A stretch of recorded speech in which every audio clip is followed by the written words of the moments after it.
Hello दोस्तों। तो शुरू करते हैं हमारी आज की कहानी का 5वां पार्ट। वीर प्रताप ने मृणालिनी के कान में फुसफुसा कर कुछ कहा और मृणालिनी को कुम्हलाया चेहरा खिल उठा। वीर, तुम ना हमें रोते से हंसा देते हो। मृणालिनी, तुम जान हो हमारी, तुम्हारा उदास चेहरा हम नहीं देख सकते। बातें मत बनाओ वीर, अब जाओ यहाँ से, कोई आ गया तो आफत आ जाएगी। वीर ने इधर उधर देखकर मृणालिनी के गालों को चूम लिया। ठीक है मृणालिनी, अब हम चलते हैं, अपना ध्यान रखना। दत्त जाओ, तुम भी ना, अब जाओ, अपना ध्यान रखना। और वीर प्रताप दबे पांव अपने दोनों लठैतों के साथ वहां से अंधेरे में गायब हो गया। मृणालिनी एक रहस्यमयी मुस्कान चेहरे पर लिए अपने बिस्तर पर फैल गई।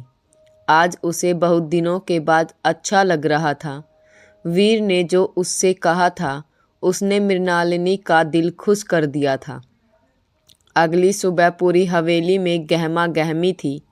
दरवाजे को पीटने की आवाज़ से मृणालिनी की नींद खुली। अंगड़ाई लेते हुए मृणालिनी ने दरवाज़ा खोला तो सामने उसकी माँ मेनका सड़ा हुआ मुँह लिए खड़ी थी। मृणालिनी की अलसाई आंखों को देखते ही वो बरस पड़ी। मृणालिनी, तुम्हारे सोने जागने का कोई समय है या नहीं? आज नवरात्र की पहली पूजा है, मंदिर नहीं जाना तुझे? मेनका की डांट की परवाह किए बिना मृणालिनी मेनका से लिपट गई। अरे क्यों लिपट चिपट रही है, छोड़ मुझे। ओ मेरी प्यारी माँ, मंदिर ही तो जाना है, जाती हूँ ना। कल रात बहुत दिनों बाद अच्छी नींद आई।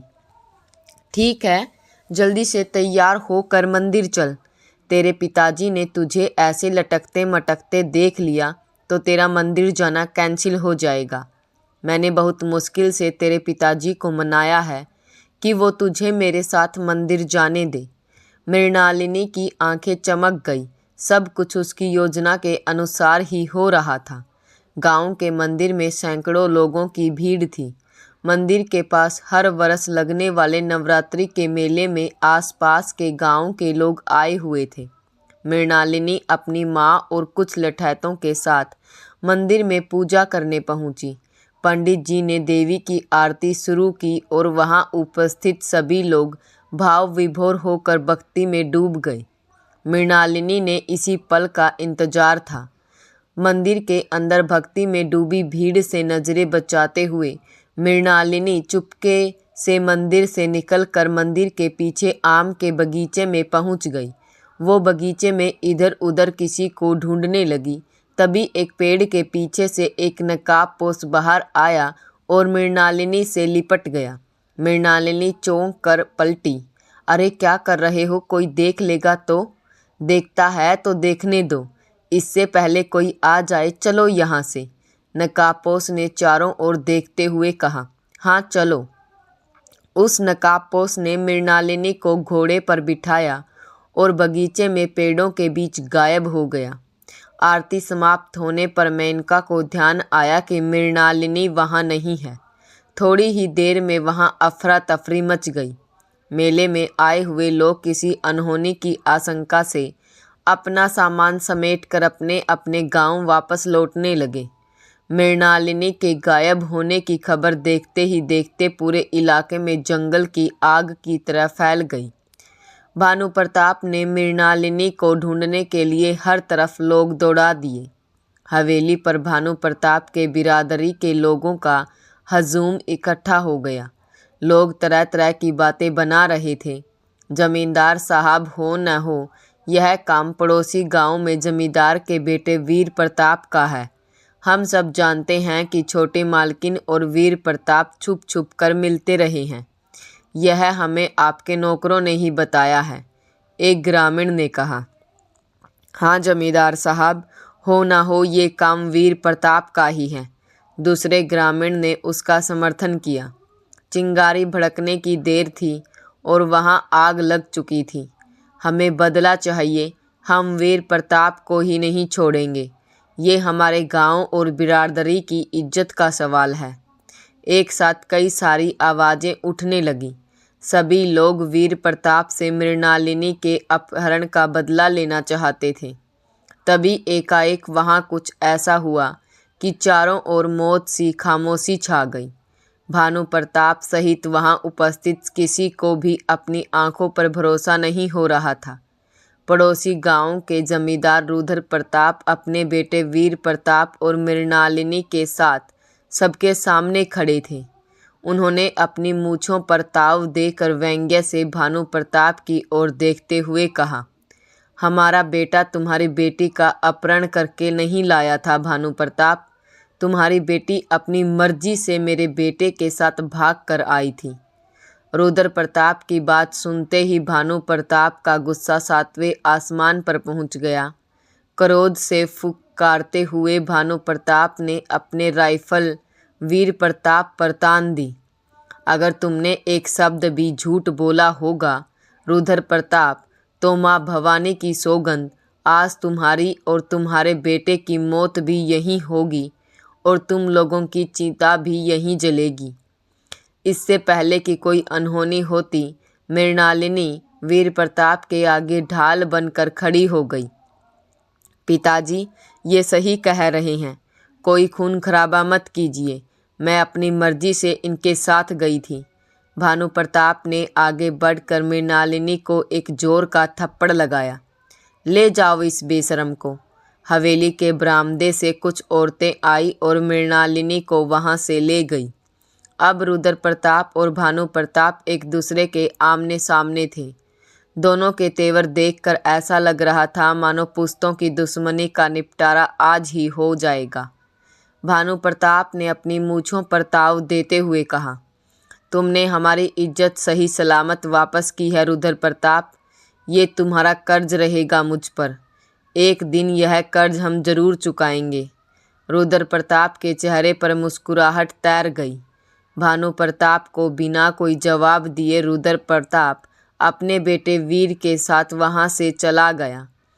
हवेली पर उपस्थित सभी लोगों ने राहत की सांस ली।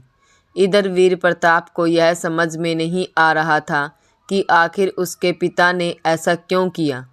हिम्मत करके उसने रुद्र प्रताप से पूछ लिया, पिताजी, आपने मृणालिनी को ऐसे क्यों वापस जाने दिया? अगर वो हमारे घर में रहती तो भानु प्रताप की गर्दन हमारे हाथ में रहती। रुद्र प्रताप ने कुटिलता से मुस्कुराते हुए वीर को देखा और कहा, चाल ऐसी चलो जो किसी की समझ में ना आए और जीवन भर दुश्मन को तकलीफ देती रहे। मैं कुछ समझा नहीं पिताजी, वक्त आने दो, सब समझ जाओगे। दूसरी ओर भानु प्रताप की हवेली पर अभी भी लोग जमे हुए थे। लोगों की नज़रों में भानु प्रताप की इज्जत तो बच गई थी, लेकिन आज लोगों को मौका मिल गया था कि वे बिरादरी और समाज के उसूलों के नाम पर भानु प्रताप के अकड़ तोड़ सकते थे। बिरादरी के एक बुजुर्ग ने कहा, जमींदार साहब, आपकी बेटी घर वापस आ गई, लेकिन वो अब इस गांव में नहीं रह सकती। बुजुर्ग की बात सुनकर भानु प्रताप गुस्से से कांपता हुआ अपनी राइफल लेकर खड़ा हो गया। किसकी हिम्मत है जो मेरी बेटी को गांव में रहने से रोक सके? भानु प्रताप ने वहां उपस्थित लोगों को चुनौतीपूर्ण नज़रों से देखते हुए कहा।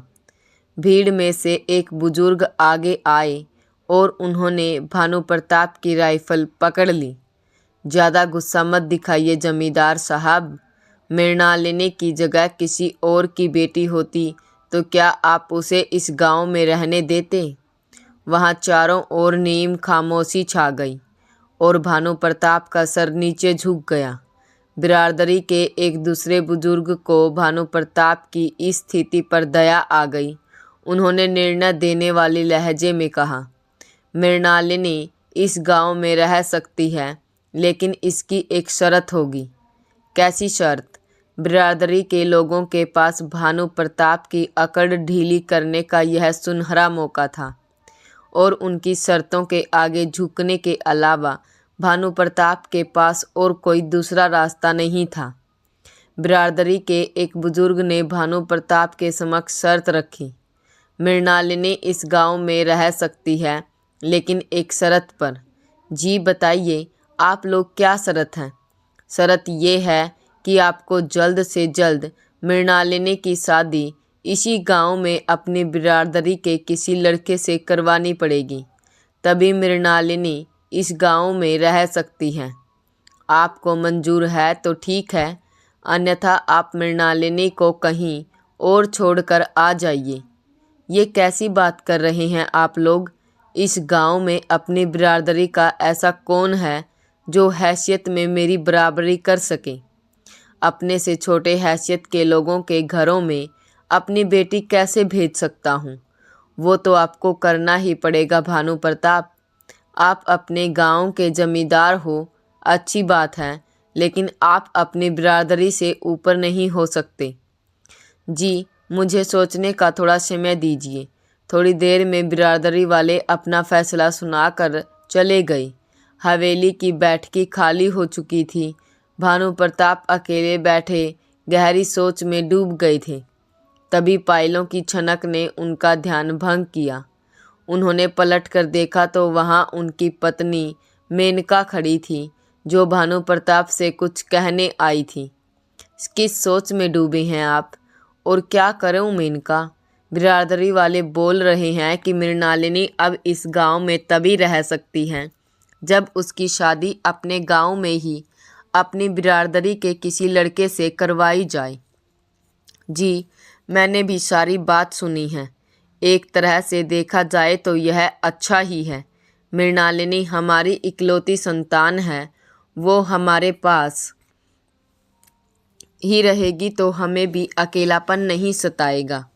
बात तो सही कह रही हो तुम, लेकिन हमारी हैसियत का कौन है इस गांव में? हमारी हैसियत का कोई नहीं है और ना ही होगा, लेकिन एक लड़का है जो हमारी बिरादरी का, जो मृणालिनी से ज़्यादा पढ़ा लिखा है। किसकी बात कर रही हो तुम? पृथ्वी की। वो हर तरह से हमारी मृणालिनी के लिए ठीक है। रही बात हैसियत की, तो हमसे जिसका रिश्ता जुड़ेगा, हैसियत तो अपने आप उसका ऊंची हो ही जाएगी। मेनका की बात सुनकर भानु प्रताप सोच में पड़ गए। उन्हें मेनका की बात सटीक लग रही थी। उनके गांव में मृणालिनी के लिए पृथ्वी से ज़्यादा अच्छा लड़का वाकई कोई और नहीं था। अगले दिन भानु प्रताप ने रामशरण और पृथ्वी को हवेली पर बुलावा भेजा। रामशरण और पृथ्वी को इस रिश्ते के लिए तैयार कैसे करना है उनको बहुत अच्छे से पता होता था। दोनों बाप बेटे की हवेली पर पहुंचते ही भानु प्रताप ने अपनी चाल खेलनी शुरू कर दी। देखो रामशरण, हम चाहते हैं कि हम तुम्हारे कर्ज माफ़ कर दें और तुम्हारी सारी ज़मीनें तुमको वापस कर दें। भानु प्रताप की बात सुनकर रामशरण की बाहें खिल गई। मालिक, यह तो हम पर आपका बहुत बड़ा उपकार हो जाएगा। उपकार कैसा रामशरण? तुम हमारे बचपन के दोस्त हो, ये तो मेरा फ़र्ज है। और हाँ, आज से मुझे भानु कहकर बुलाया करो, जैसे तुम मुझे बचपन में बुलाते थे। अरे नहीं नहीं मालिक, आप तो अन्नदाता हैं हमारे। आपने इतने एहसान किए हैं हम पर। आपने पृथ्वी को नौकरी दिलवाई है और अब हमारे कर्ज को भी माफ़ करके हमारी ज़मीनें भी वापस कर रहे हैं। आप तो हमारे लिए देवता समान हैं। हम आपका एहसान जिंदगी भर नहीं चुका पाएंगे। ये तो तुम्हारा बड़प्पन है रामशरण, जो तुम ऐसा सोचते हो। वैसे तुम चाहो तो हमारा एहसान एक पल में चुका सकते हो। वो कैसे मालिक? हम चाहते हैं कि हमारी बेटी मृणालिनी की शादी तुम्हारे बेटे पृथ्वी के साथ हो जाए। इससे पहले कि रामशरण कोई जवाब देते, एकाएक पृथ्वी पूरे तैस में अपनी जगह पर खड़ा हो गया। मैं मृणालिनी से शादी नहीं कर सकता। वो लड़की बदतमीज ही नहीं बल्कि बदचलन भी है, पृथ्वी ने कहा। पृथ्वी की बात सुनकर रामशरण ने एक जोरदार तमाचा पृथ्वी के गाल पर जड़ दिया और गुस्से से बोले, चुप कर बदतमीज। मालिक की कृपा से जिंदगी बन जाएगी तेरी। अपने भाग्य का धन्यवाद कर। तेरी शादी अब हर हाल में छोटी मालकिन से ही होगी। ये मेरा अंतिम फैसला है। पृथ्वी को रामशरण और भानु प्रताप के फैसले के आगे झुकना पड़ा। पृथ्वी और मृणालिनी की शादी अगले ही दिन धूमधाम से हो गई और पृथ्वी ने इसे अपना भाग्य समझकर मृणालिनी को किसी तरह स्वीकार करने की कोशिश करने लगा, लेकिन नियति को कुछ और ही मंजूर था। एक दिन मृणालिनी की तबीयत बिगड़ गई और डॉक्टर ने जो बताया उससे पृथ्वी के पांव तले की जमीन खिसक गई। मृणालिनी माँ बनने वाली थी। पृथ्वी जानते थे कि इस बच्चे का बाप वीर प्रताप है। मृणालिनी के गर्भवती होने की बात पूरे गांव में फैल गई। हर किसी के मुंह पर यही बात थी कि मृणालिनी का पिता पृथ्वी नहीं वीर प्रताप है। उस गांव में रहना अब पृथ्वी के लिए दूभर हो गया था। उसने एक रात मृणालिनी से अपने मन की बात कही। मृणालिनी, इस गांव में मेरा जीना अब दूभर हो गया है। जो ताने मैं आज सुन रहा हूँ, एक दिन वो ताने तुम्हारे होने वाले बच्चे को भी सुनने पड़ेंगे। पृथ्वी ने मृणालिनी से कहा। यह सुनकर मृणालिनी का चेहरा गुस्से से तमतमा गया और वह गुस्से से बोली, इस बच्चे को बाप का नाम नहीं तुम ही दोगे। तुमने मुझसे मुफ्त में शादी नहीं की है, अब तुम्हें ये जिम्मेदारी उठानी ही पड़ेगी। मृणालिनी के गुस्से की परवाह किए बिना पृथ्वी ने उसे समझाने की कोशिश की। मैं जिम्मेदारी से नहीं भाग रहा मृणालिनी। मैं जानता हूँ मेरे पास जिम्मेदारी उठाने के अलावा और कोई रास्ता भी नहीं है। मैं बस अपने आप को और तुम्हारे होने वाले बच्चे को जिंदगी भर की बदनामी से बचाना चाहता हूँ। तो क्या सोचा है तुमने? हम कानपुर चलते हैं। मृणालिनी कुछ क्षण सोचती रही। पृथ्वी जो कुछ कह रहा था उसकी बात में दम था। मृणालिनी को पृथ्वी की बात ठीक लगी। ये ठीक रहेगा। वहाँ हमारी एक हवेली भी है और हमें वहाँ कोई जानता भी नहीं। लेकिन ये बताओ, तुम वहाँ करोगे क्या? हमारा खर्चा कैसे चलेगा? कोई नौकरी कर लूँगा, लेकिन अब मैं यह बेइज्जती और नहीं झेल सकता। मृणालिनी ने अपने होने वाले बच्चे के भविष्य के लिए पृथ्वी का साथ दिया। दोनों कुछ ही दिनों बाद कानपुर आ गए। पृथ्वी ने पहले नौकरी ढूंढने की कोशिश की, लेकिन उसे मन माफिक नहीं मिली। देखते ही देखते महीनों निकल गए और मृणालिनी ने एक बेटे को जन्म दिया। मृणालिनी ने उसका नाम बड़े प्यार से नवीन रखा। बच्चे की मासूमियत ने पृथ्वी के मन को जीत लिया। पृथ्वी के जीवन में खुशियां वापस लौट आई थीं, लेकिन रोजी रोटी की समस्या बरकरार थी। मृणालिनी और पृथ्वी के पास जो पैसे थे वो धीरे धीरे ख़त्म हो रहे थे।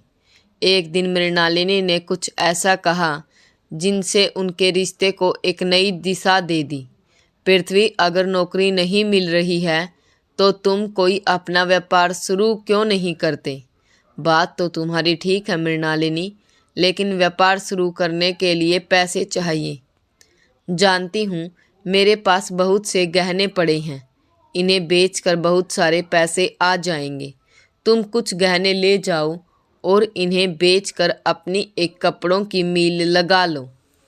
पृथ्वी को मृणालिनी की बात जच गई तो उसने बिल्कुल वैसा ही किया।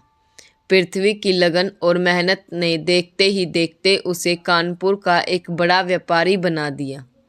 पृथ्वी सुबह घर से जल्दी निकल जाता था और शाम को घर में देर से वापस आता।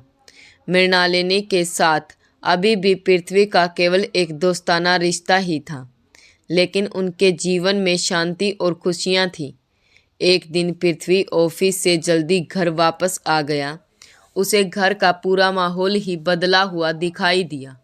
उसने जो देखा उसके पूरे जीवन को बदल कर रख दिया। एक दिन पृथ्वी ऑफिस से जल्दी घर वापस आ गया। मृणालिनी ने आज बाहर का दरवाज़ा खुला रह गया था। पृथ्वी ने दरवाजे पर दस्तक देना जरूरी नहीं समझा और घर के अंदर आ गया। मृणालिनी उसे एकाएक घर के अंदर देखकर स्तब्ध रह गई। मानो उसकी कोई चोरी पकड़ ली गई हो। उसने घबरा कर कहा, पृथ्वी, तुम यहाँ इतनी जल्दी? पृथ्वी ने मृणालिनी की बात का कोई जवाब नहीं दिया। वो बस उस आदमी को घूरे जा रहा था जो उसकी ओर पीठ किए खड़ा था। पृथ्वी ने पूछा, मृणालिनी, ये कौन है? इससे पहले कि मृणालिनी कोई जवाब दे पाती, वो व्यक्ति खुद पलटकर सीधा खड़ा हो गया और बोला, कैसे हो पृथ्वी? तुम्हें अभी यहाँ नहीं आना चाहिए था। आइंदा मैं जब यहाँ ना रहूँ तब आना और दरवाजे पर दस्तक दे कर आना। वीर प्रताप, तुम्हारी हिम्मत कैसे हुई मेरे घर में आने की? पृथ्वी की बात का इससे पहले कि वीर प्रताप कोई जवाब देता, मृणालिनी तैस में आ गई और वीर प्रताप के आगे तन कर खड़ी होती हुई बोली, तुम्हारा घर? ये मेरा घर है पृथ्वी, और मैं जिसको चाहूँ उसे बुलाऊँ। तुम कौन होते हो बोलने वाले? बेहतर होगा कि तुम अपनी औकात में रहो। तुमसे शादी करके केवल मैंने समझौता किया था। वीर हमेशा से मेरा प्यार था और रहेगा। और हाँ, आइंदा घर में आने से पहले दरवाजे पर नॉक करके अंदर आने की इजाज़त ले लेना, समझे? मृणालिनी और वीर प्रताप के तेवर देखकर पृथ्वी ने उनसे आगे बहस करना उचित नहीं समझा और चुपचाप अपने कमरे में चल दिया। वीर प्रताप का वहां आना जाना रोज की बात हो गई। पृथ्वी को अब उस घर में घुटन महसूस होने लगी। वह वीर प्रताप और मृणालिनी से पीछा छुड़ाना चाहता था। उसने एक दिन इस समस्या का एक उपाय निकाला और मृणालिनी से बात की। मृणालिनी, मैं सोच रहा हूँ कि हमें हमारे बिजनेस को और आगे बढ़ाने की कोशिश करनी चाहिए। आगे बढ़ाने की कोशिश करनी चाहिए मतलब? अगर हम अपना एक ऑफिस मुंबई में खोल लें तो हमें वहाँ से बहुत सारे काम मिल जाएंगे। यहाँ तक कि अगर हम चाहें तो वहाँ से हम अपने प्रोडक्ट्स को विदेशों में भी भेज सकते हैं। पृथ्वी की बात सुनकर मृणालिनी की आंखों में चमक दौड़ गई। हम आइडिया तो अच्छा है तुम्हारा, लेकिन मुंबई में ऑफिस खोलोगे कैसे? बस मुझे कुछ दिनों के लिए मुंबई जाकर रहना पड़ेगा।